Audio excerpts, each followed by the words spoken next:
Alô, meus amigos do podcast Só da Santos. Vamos fazer um pós-jogo aqui também. Tem uma análise mais detalhada lá no canal oficial e Só da Santos.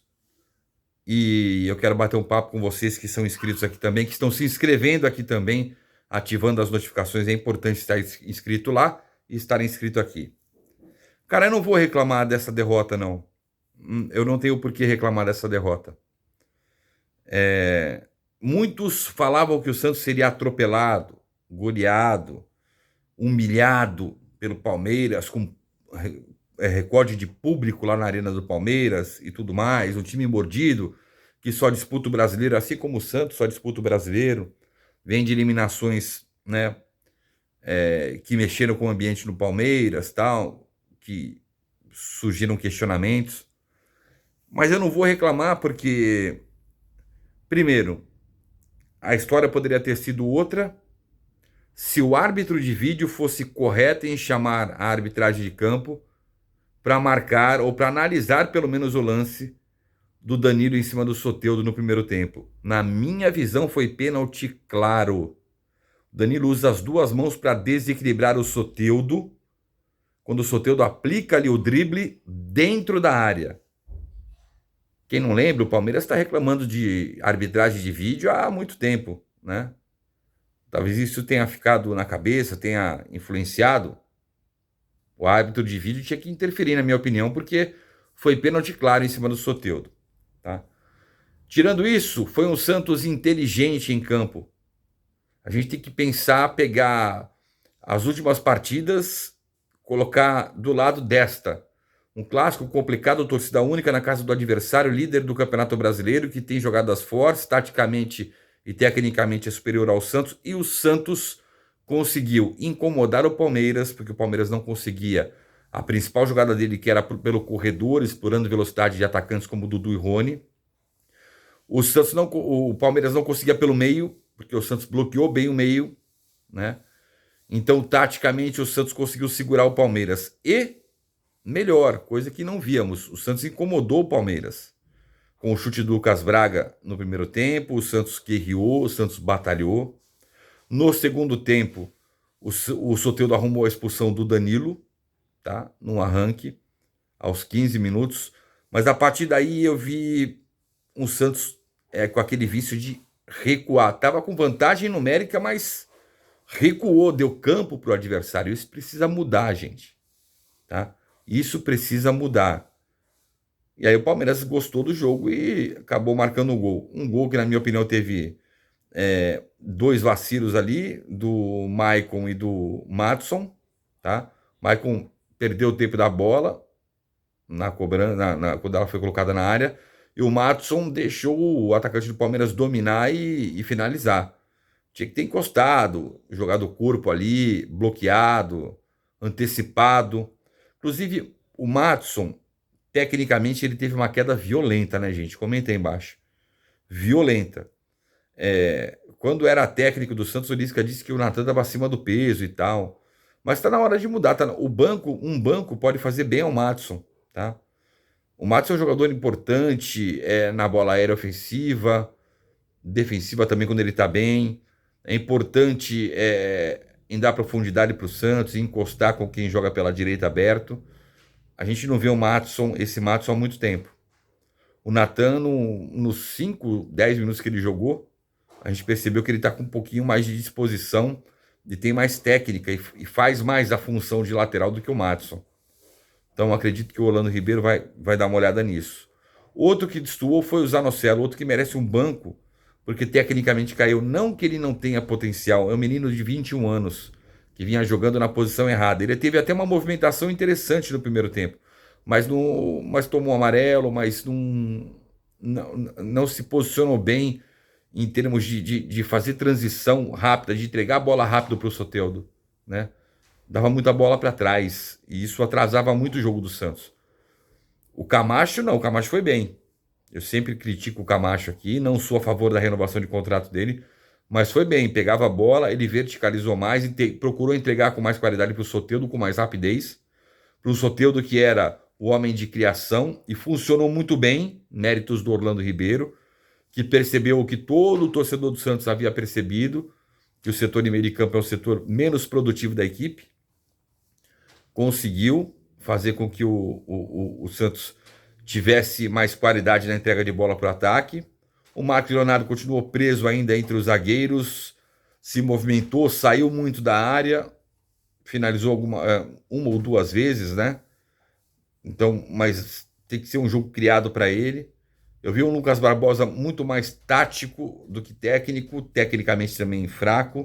O Lucas Braga perdendo muita bola, né? Ele que estava aberto pela esquerda, fazendo a Chiara do Soteldo, ele recebia a bola de costas e tomava o bote e perdia, e dava a chance para o Palmeiras crescer para cima do Santos. Então, você vê, são pilares ali, Matson, Zanocelo e Lucas Braga, um de cada setor, que na minha opinião, eles precisa ser revisto, precisa ser melhor trabalhado esses setores aí, essas posições.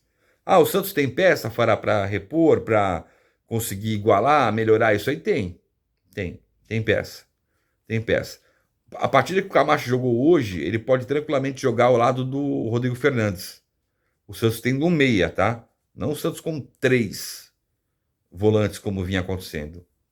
Ao lado do Rodrigo Fernandes, ele pode até render um pouquinho mais do Camacho, né?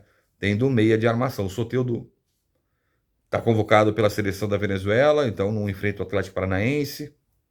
O Camacho está suspenso.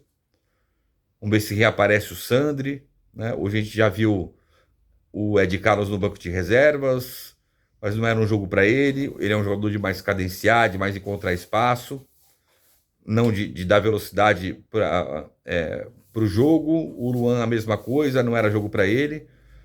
As alterações do Orlando Ribeiro foram boas, na minha visão. É que o Carlos Sanches demorou um pouco para entrar na partida, né? Até esquentar, até entrar, vinha de um mês de inatividade por causa de uma lesão muscular. Quando entrou na partida, o Santos começou a criar, a crescer, mas o Santos não poderia ter deixado de explorar a vantagem numérica para cima do Palmeiras. O Palmeiras, mesmo sem um jogador no meio de campo, Danilo, e aí depois o Abel colocou o Gabriel Menino, o Palmeiras parecia que tinha o mesmo número de jogadores que o Santos, porque o Santos tem esse vício de recuar demais. E indiscutivelmente o Soteldo é o melhor jogador do Santos, sem dúvida nenhuma, sentiremos muito a falta dele contra o Atlético Paranaense. Ele não jogando, o Santos vai ter uma queda técnica gigantesca. O Ângelo merece começar a partida já. É melhor a gente começar a amadurecer essa ideia e ter paciência com o menino, tá? Tanto pelo lado esquerdo, com o Soteldo pelo meio, quando o Soteldo voltar da seleção, ou pelo lado direito, mas com o meia de criação, o Ângelo consegue fazer a dele. Enfim, foi um Santos que teve as alterações, as entradas do Ângelo, do Sanches e do Juan Seco. Foram boas alterações que demoraram para surtir efeito. O Orlando Ribeiro mexeu bem na equipe, coisa que não vinha acontecendo desde a era do Fabian Bustos, né? E ele modificou, ele foi o único treinador que entendeu que o Santos tem uma deficiência muito grande no setor de meio de campo, que não produz. E ele já percebeu isso, então é o que nos dá esperança. Eu, sendo o diretor do Santos, eu teria paciência, calma com ele, deixaria ele terminar o Campeonato Brasileiro. A gente caiu para a 11ª posição, é uma posição ingrata, 34 pontos. O risco do rebaixamento ele está distante, na minha opinião, isso a gente não precisa nem pensar. A gente tem partidas importantes pela frente, como Atlético Paranaense, Inter, Atlético Mineiro, clubes que estão disputando lá na parte de cima. Então, a gente precisa somar ponto, obviamente. Se não somar ponto, começa a complicar cada vez mais. Mas o Orlando Ribeiro foi o único treinador que entendeu as necessidades do Santos. Ou a necessidade de ter um jogador de criação no meio de campo, para conseguir a transição rápida e atacar mais. O Santos chutou menos que o Palmeiras a gol, é verdade.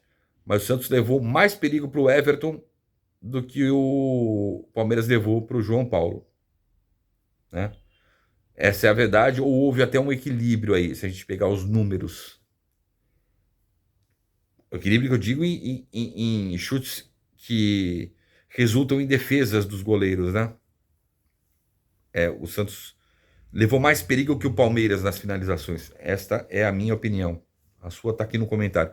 E, obviamente, aí vem a questão da eficiência, não adianta você levar mais perigo e não colocar a bola na rede. Palmeiras, no vacilo do Santos, botou a bola na rede e ponto final, venceu.